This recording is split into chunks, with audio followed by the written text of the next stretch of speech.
जाती रही भावना जैसी प्रभु मूरत देखी तेरे है ना। जैसे कोई आदमी चोरी का काम करता तो उसको चोरी चोर सब जगह समझ में आता है।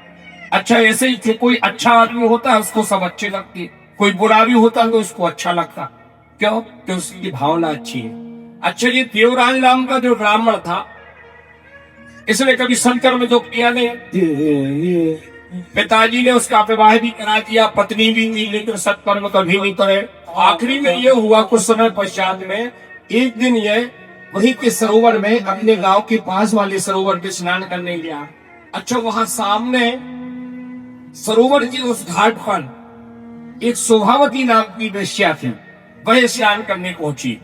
अब उसने देखा कि ये ब्राह्मण जरा धनवान सा समझ में आता है, क्यों ना इसके धन को लूटने के लिए इसको अपने प्रलोभन में फंसाया जाए।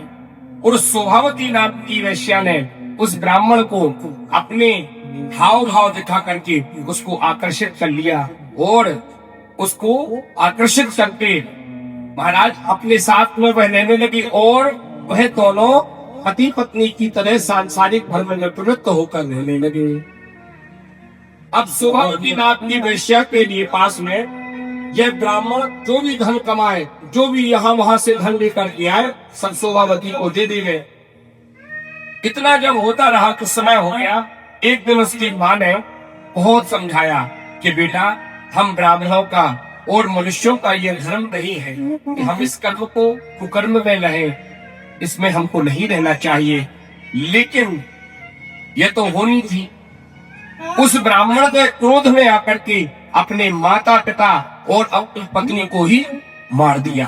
क्रोध में आकर क्रोध, देखो मनुष्य को वैसे तो क्रोध से सदैव सबको बचना चाहिए।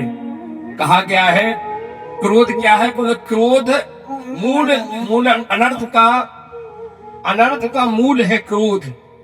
मतलब जहां क्रोध आएगा वहां पर क्या होगा? अनर्थ होने। जहां भी क्रोध आएगा वहां तो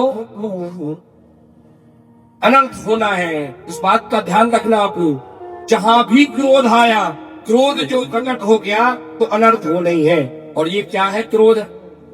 बाबा भी कहते हैं